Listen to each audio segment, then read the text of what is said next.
I'm Indy Nidell. And I'm Flo. And this is a special Great War episode about German pistols used in World War I, in association with one of the greatest YouTube channels in the entire history of the world and space and time, our friend Othais' channel, C&Rsenal.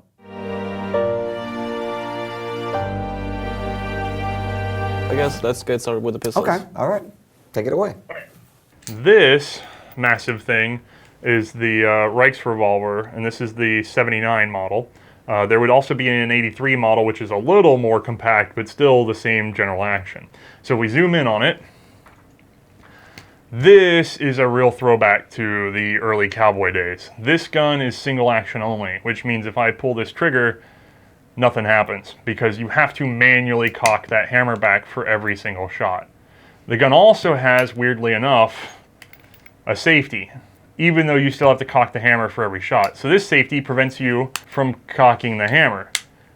The other thing with this gun is we load from an ejection, or from a gate, and we have to load one at a time, and Lord help you if you accidentally go too far on that. Every time you hear that click is I've gone too far and now I need to spin it slightly slower to get the next one lined up properly, because it doesn't even stop in such a way as to be friendly for loading.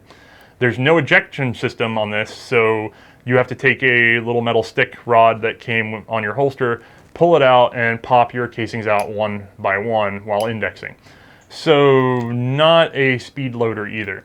This gun comes about because the Germans are obsessed with having a reliable, rugged piece. And believe me, it weighs like a brick. You could beat somebody to death with it before you could shoot them. It does chamber a good cartridge though, because it's a clone of 44 Smith & Wesson Russian, which at that time was a very good cartridge. They just made a very small adjustment to the size of the bullet, but that's about it. It's really kept as an accessory after the sword, because it was designed for cavalrymen.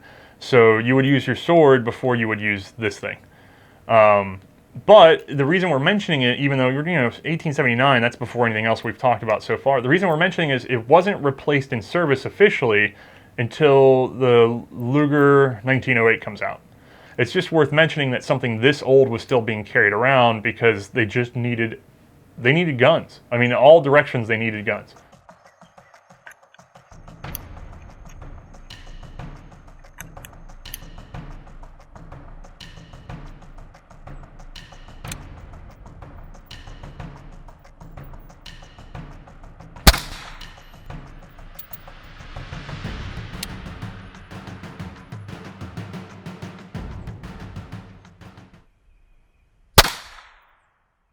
Many of you are going to recognize this on sight. I've got my nice wooden holster here. And with a push of the button, I have my C96. Yeah, of course. Yeah, this is iconic. I think every Bond villain carried one at this point. There are not a lot of semi-automatic pistols, especially reliable ones at that time, and locking action semi-automatic pistols are almost unheard of. So if we zoom in, this gun has a short recoil system so that this whole upper assembly kind of comes back enough to let the locking block drop down and free up the bolt that will then kick back the hammer. I'm sorry, I'm trying to stay out of the way. All the way back. I'll leave her open for a second because this is a good time to mention that this thing, despite looking like it would have a removable magazine, you would load from a stripper clip. So this bolt stays locked to the rear unless the follower is depressed. So we'll just strip those rounds in, and it takes a couple pushes. And once we're all the way in, the clip comes out, and that bolt snaps home. So we're closed, and we've got a bunch of very fake rounds in there, so nobody worried. How many was that? I didn't see. Yeah, you got a 10 rounder. At that time, that's very good for a pistol. All the stuff I've shown you before, none of them got above 8 shots. So, 10 rounds of 9mm is very potent for a handgun at that time. The big thing about this is, even though it was designed to be a pistol, as in just sort of one-handing it, it has a lot of flip to it, and this is what's called bore axis. So the top of my hand is here. I'm sorry, I'm trying to line up with the video here. Top of my hand is here. Gone backwards. The barrel's all the way up here. So that means that when we fire it, our recoil comes from here very high above my hand, which creates some flip, if that makes sense. That's where that reset time gets real slow. They wisely chose to pair it with a stock. So I'm gonna have to back out because it gets pretty big. But now we have much better control over the handgun because we can shoulder it. We have 3 points of contact, 2 hands and our shoulder. So these are equipped with an adjustable rear sight. We can use it like a carbine, which is terrific if you want to be able to carry a sort of one-thing-fits-all weapon system. Let me get all my arm and everything out of the way. So yeah, that's where we're at. Another movie reference, this is also the gun that was the basis for the blaster from Han Solo. Oh, really? Star Wars. Okay, cool. Oh, yeah, sure. Huh. I liked Han Yeah. Solo's gun. Cool. I didn't know that.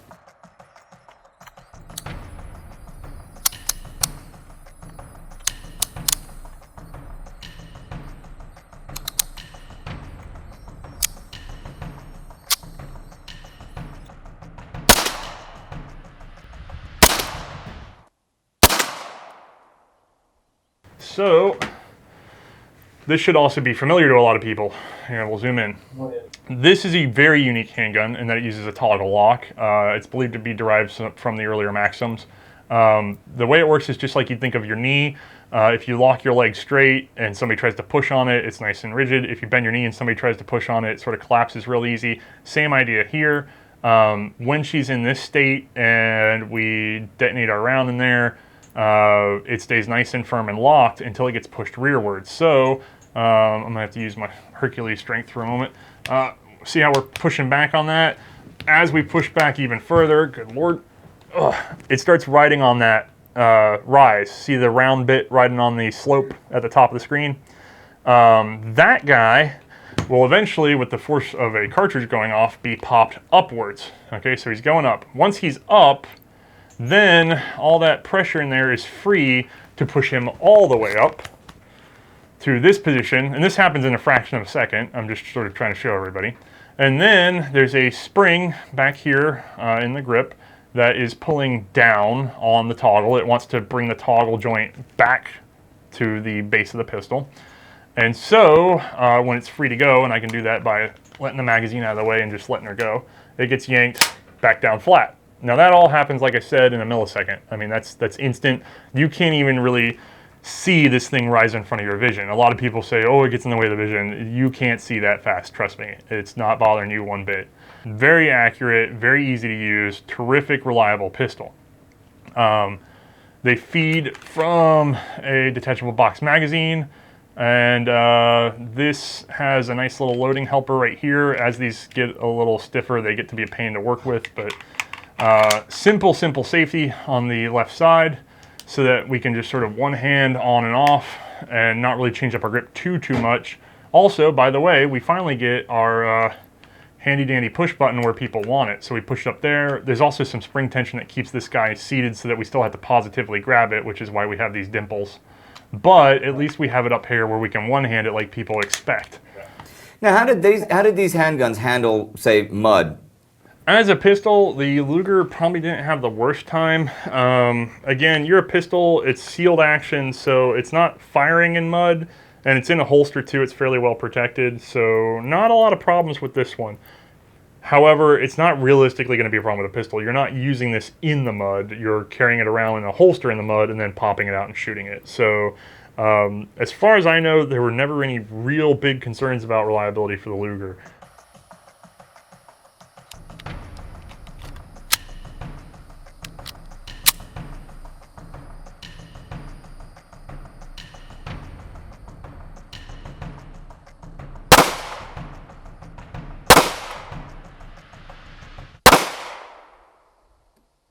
So now we have a massive barrel, we have an adjustable rear sight, and we have sort of a flatboard stock. There's a leather holster that goes over this, but I left it off because it's kind of hard to see. It's sort of lumpy. This would be clipped on your belt with the holster, and then you would pop it off your belt and throw the gun on it, and boom, you've got yourself a very nice carbine. I mean, look at that barrel. So this is also 9mm. It takes standard Luger mag. The thing is, 8 rounds ain't cutting it. We need a better magazine system. In comes the infamous Trommelmagazin. Right, right. So that's the snail drum people talk about. When we get into the trenches and we need to move and shoot and take a trench, 32 rounds of 9mm in a compact package, rapid fire, is extremely useful compared to a 5-shot bolt-action rifle because 9mm is doing the same job as that overpowered rifle cartridge when you're that close. You should be able to see some numbers. I don't know if you can make them out. Here, let me check. They're not lit up, but right here we have 32. All the way over here we have a 12. The reason for those is as this armature comes around, it shows us where we are in the magazine so that we have an idea of how many rounds we have left. This whole thing works on a crank, so I flip this guy out. We need to partially compress this spring in order to even load the thing because it's so strong of a spring system. So we have to pull that crank all the way around.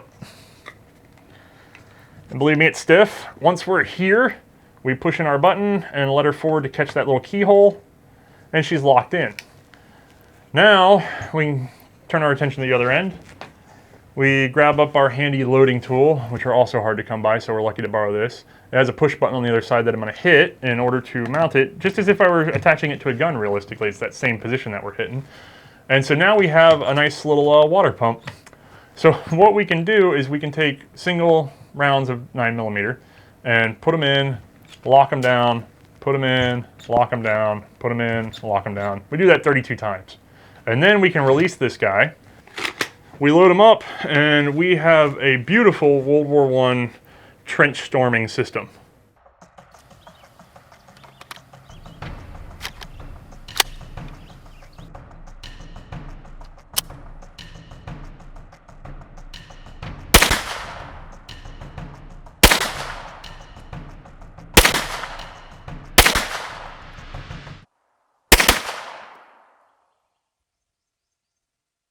If you'd like to find out more about the C96, and let's face it, who wouldn't, you can click right here to see Othais tell you all about it. And like us on Facebook, follow us on Twitter, and follow our subreddit to find out when our next live event is. See you next time.